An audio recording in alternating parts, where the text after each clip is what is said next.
नमस्कार, आपके साथ मैं हूं साक्षी जोशी। लॉकडाउन ने हमारी, आपकी और यहां तक की सारी दुनिया ही बदल दी है और इस बदली हुई दुनिया का सबसे बड़ा सबूत आपको मिलेगा गंगा में। वो नदी जिसे भारत में मां कहते हैं, जो देवताओं से लेकर इंसानों तक सबके लिए पवित्रता का सबसे बड़ा साधन है। जिस गंगा को सरकारों के अरबों रुपए और हजारों लोगों का सिस्टम मिलकर भी निर्मल नहीं कर पाया, उसी गंगा ने सिर्फ 50 दिन में खुद को इतना साफ कर लिया है कि उसके आंचल में अब हिमालय पर्वत की छाया दिखती है। गंगा का बदला हुआ स्वरूप देखकर आप यही कहेंगे कि गंगा ने कलयुग में नया अवतार ले लिया है।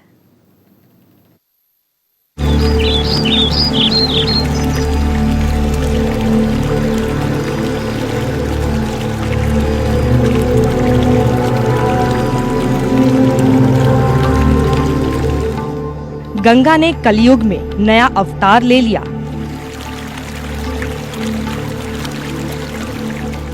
गंगा ने 50 साल बाद रूप बदल लिया। जीवनदायिनी गंगा ने 50 दिन में चमत्कार कर दिया। गोमुख से बंगाल की खाड़ी तक निर्मल हो गई गंगा। गंगा ने देश के अरबों रुपए बचा दिए। कलयुग में पहली बार नई गंगा के दर्शन कीजिए। इस वक्त आपके सामने गंगा का जो रंग है वो आपने शायद ही पहले देखा हो। कल कल करती गंगा की ये आवाज सिर्फ अविरल धारा का बहाव नहीं, बल्कि पतित पावनी के दिल की आवाज भी है। गंगा के इस शोर में आपको उसकी मुस्कान नजर आएगी। हम इंसानों ने पिछले 50 साल से ज्यादा वक्त से गंगा के आंचल में जो जहर भरा था, उसे गंगा ने सिर्फ 50 दिन में खुद ही साफ कर लिया। अब गंगा मैली नहीं है। अब गंगा के पानी में खतरनाक प्रदूषण नहीं है। अब गंगा सच में निर्मल है।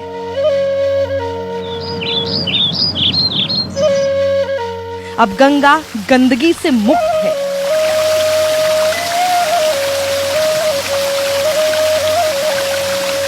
गंगा अब जाकर सही मायनों में अविरल है। गोमुख से निकलने वाली गंगा का जल अब शीशे की तरह साफ है।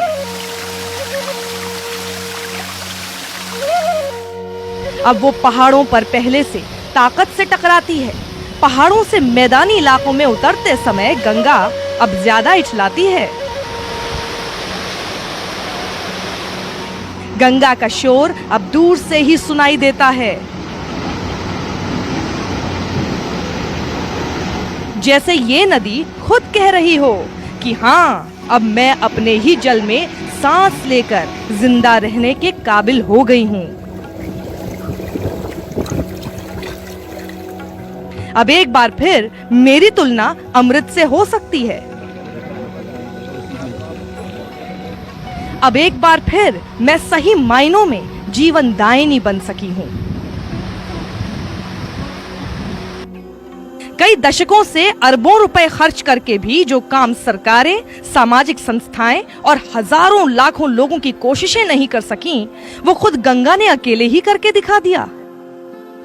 आप ये जानकर हैरान रह जाएंगे कि लॉकडाउन के 50 दिन में जिस वक्त आप घरों में थे, उस समय मां गंगा खुद को साफ करने के मिशन पर थी। हर रोज गंगा का पानी पहले से ज्यादा शुद्ध होने लगा। यकीन मानिए, सिर्फ 50 दिन में गंगा में गंदगी की मात्रा 500% कम दर्ज की गई। इसकी वजह से गंगा जल को एक बार फिर बी कैटेगरी से ए कैटेगरी का दर्जा मिल गया है। वैज्ञानिकों का मानना है कि गंगा जल में घुलने वाले केमिकल और गंदगी की मात्रा में भारी कमी की वजह से ऋषिकेश में इसे डिसइंफेक्ट करके पानी के लिए उपयोग किया जा सकता है। सैंपल हमेशा कलेक्ट करने की कोशिश कर रहती है कि नीचे से कलेक्ट किया जाए, तो हमने ये कलेक्ट जो है नीचे से लिया है और इसका लेवल जो होना चाहिए वो इतना होना चाहिए कि ये हमारे मीटर से ज़्यादा ना हो। और आप इस सैंपल में देख सकते हैं कि जो कलर है इसका बिल्कुल ट्रांसपेरेंट कलर है। हमने ये ग्लास ट्रांसपेरेंट इसलिए लिया है ताकि कलर दिखाया जा सके, जो भी एक तरह का पैरामीटर है वाटर की क्वालिटी को टेस्ट करने की। अब हम TDS की ये मशीन इसमें डाल के देखेंगे कि TDS की वैल्यू कितनी आ रही है। तो मैं अपने कैमरामैन से कहूँगा कि आप इसको ज़रा जूम करके बताएं कि TDS कितना आ रहा है। तो इसमें TDS जो है इस समय 72 के आसपास आ रहा है, 73 72 के आसपास है। ये TDS जनरली RO वाटर जो हमारे घर में एक्वागार्ड लगा होता है उसमें आता है। तो इतना प्योर जो है इस समय ये पानी का जो है हमारा जो टेस्ट आया है। ये निर्मल गंगा जल देखकर आपके मन में ये सवाल उठ रहा होगा कि इंसान की कोशिशों के बिना ही ये भागीरथ जैसा चमत्कार कैसे हो गया? तो इसका जवाब गंगा जल की तरह साफ है। गंगा जल को निर्मलता के लिए किसी इंसान की जरूरत नहीं। नदियों की दुनिया में सबसे अलग और सबसे ऊंचा स्थान रखने वाली कुदरत की ये सबसे बेमिसाल नदी बहुत ताकतवर है। इसके पानी की एक एक बूंद पाप से लेकर प्रदूषण तक खुद लड़ती है। इंसानों ने तो बस घरों में बंद रहकर और गंगा से दूर रहकर इसे अपना काम चुपचाप करने दिया। गंगा में जैविक ऑक्सीजन मांग यानी BOD का स्तर कम हुआ है, यानी पहले की तुलना में गंगा के पानी में ऑक्सीजन बढ़ा है। गंगा जल में TDS की मात्रा पहले से काफी कम हो गई है। नदी में बहने वाला प्रदूषण कम हुआ है, जिससे जल की शुद्धता बढ़ी है। अब गंगा जल पहले के मुकाबले 40 से 50% शुद्ध हो चुका है। सबसे पुराना तरीका जो pH को मापने का था वो था कि ये लिटमस पेपर या pH पेपर जो है हम लोग इसमें डालते हैं। तो ये pH पेपर है जो बताता है कलर के हिसाब से कि कितना pH है। ये हमें अक्सर जो है हम स्कूल या के टाइम पे हमें बताया जाता है pH मेजर करने के लिए। तो ये भी हम इसको टेस्ट करके देख रहे हैं कि इसमें जो इसका जो pH पेपर है उसका कलर कितना है। अगर हम इसको देखें तो ये जो कलर है ये बिल्कुल 7 के आसपास आ रहा है। अगर आप इसे मैच करके देखते हैं कि जो 6 और 7 के बीच में जो कलर है वो आप देख सकते हैं कि जो इस पे जो हमारा pH स्केल है जिसमें ये बताया हुआ है कि pH कितना है। तो अगर ये कलर देखें ये 6 और 7 के बीच में आ रहा है, 7 के आसपास जो है ये कलर बता रहा है। तो इस टेस्ट से भी हम ये कह सकते हैं कि जो pH है वो ड्रिंकेबल वाटर की रेंज में। फैक्ट्रियां बंद हैं, जिससे जहरीले केमिकल वाला पानी गंगा में फिलहाल नहीं जा रहा है। देश भर के गंगा घाटों पर लोगों की भीड़ नहीं है। गंगा का पानी इतना शुद्ध हो चुका है कि अब ऋषिकेश के अलावा हरिद्वार में भी गंगा जल पीने योग्य हो रहा है। गंगा जल पर रिसर्च करने वालों का दावा है कि हरिद्वार में कुछ ट्रीटमेंट के बाद गंगा का पानी पीने योग्य हो जाएगा। उत्तराखंड प्रदूषण नियंत्रण बोर्ड द्वारा देवप्रयाग, हरिद्वार, ऋषिकेश में लगातार जो है गंगा की मॉनिटरिंग की जाती है। अगर हम मार्च के महीने के डेटा से कंपेयर करें कि मार्च में गंगा की क्या गुणवत्ता थी गंगा के पानी की और अब लॉकडाउन के टाइम पर क्या स्थिति है, तो हमें अगर मैं पर्टिकुलरली हर की पौड़ी की बात करूं, हर की पौड़ी में एक BOD एक टर्म होता है जो पोल्यूशन का लेवल दिखाता है। पर्वतों से निकलकर गंगा जब पहली बार मैदानी इलाकों की धरती पर कदम रखती है तो उसका पहला पड़ाव होता है ऋषिकेश। यहाँ का पानी देश के किसी भी गंगा क्षेत्र से ज्यादा साफ रहता है, लेकिन अब तो जैसे गंगा का रंग रूप यहाँ भी पूरी तरह बदल चुका है। ऋषिकेश में भी इतनी निर्मल गंगा शायद ही किसी ने देखी हो। ऋषिकेश के बाद गंगा का दूसरा और बड़ा पड़ाव धर्म नगरी हरिद्वार है। यहाँ हर की पैड़ी और तमाम घाटों पर लाखों श्रद्धालु आते हैं, लेकिन तब गंगा को मां कहने वाले उसके बच्चे ही से गंदा करते थे। लेकिन अब गंगा अपने लाखों करोड़ों बच्चों को कलयुग में सबसे निर्मल अवतार में दर्शन दे रही है।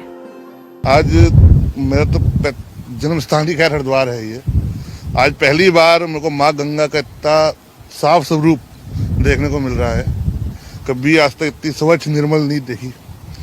ये लॉकडाउन के चलते कितना माँ गंगा अपने पुराने स्वरूप में वापस लौटती हुई आ रही है।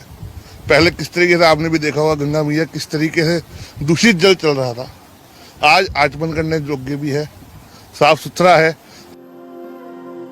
आमतौर पर उत्तराखंड के तीर्थ वाले शहरों में अप्रैल, मई और जून में पर्यटकों की भारी भीड़ रहती है, लेकिन लॉकडाउन का सन्नाटा गंगा के लिए वरदान साबित हुआ है। गंगा घाटों पर इंसान की भीड़ नहीं है, फैक्ट्रियां बंद हैं, मंदिर, आश्रम और होटलों पर ताले हैं। गंगा से जीवन यापन करने वाले तमाम लोगों को नुकसान तो हो रहा है, लेकिन गंगा को इसका खूब फायदा मिल रहा है।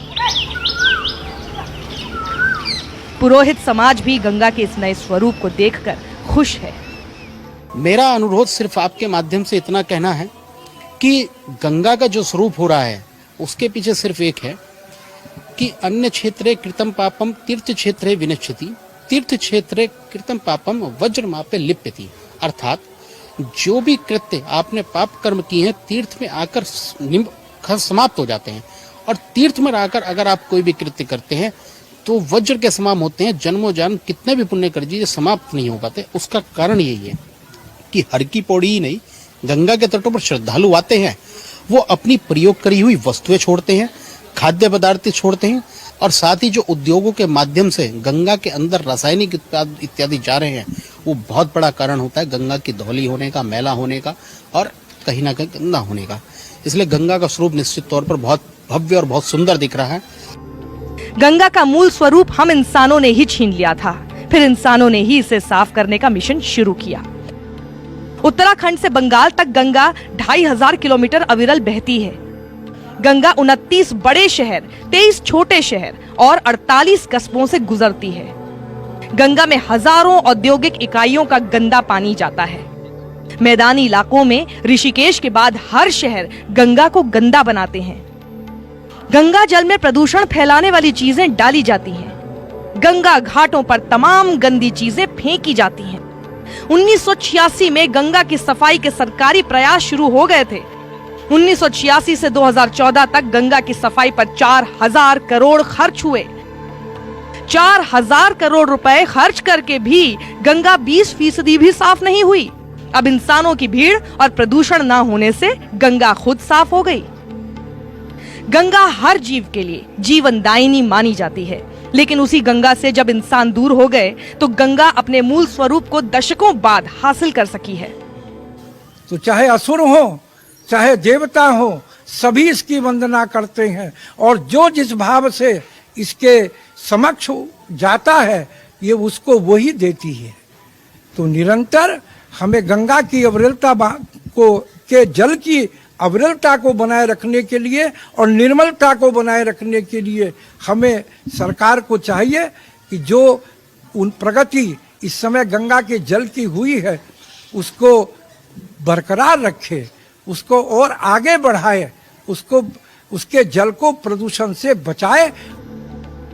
अब गंगा निर्मल है, स्वच्छ है, प्रदूषण से मुक्त है। इसका पानी कुछ जगहों पर पीने लायक भी हो चुका है। अपने बच्चों से गंगा की अब ये गुजारिश है कि उसने इंसानों की मदद के बिना ही खुद को साफ तो कर लिया है, लेकिन अब इस देश के लाखों करोड़ों लोगों की जिम्मेदारी है कि अपनी जीवनदायिनी माँ के स्वरूप को यूं ही बना रहने दें। उसके खुद के किए गए चमत्कार को दूर से ही नमस्कार करें, ताकि कलयुग में भी गंगा ऐसी लगे जैसे शिव की जटाओं से बह रही है। अधीर यादव के साथ ब्यूरो रिपोर्ट, न्यूज़ 24, देहरादून।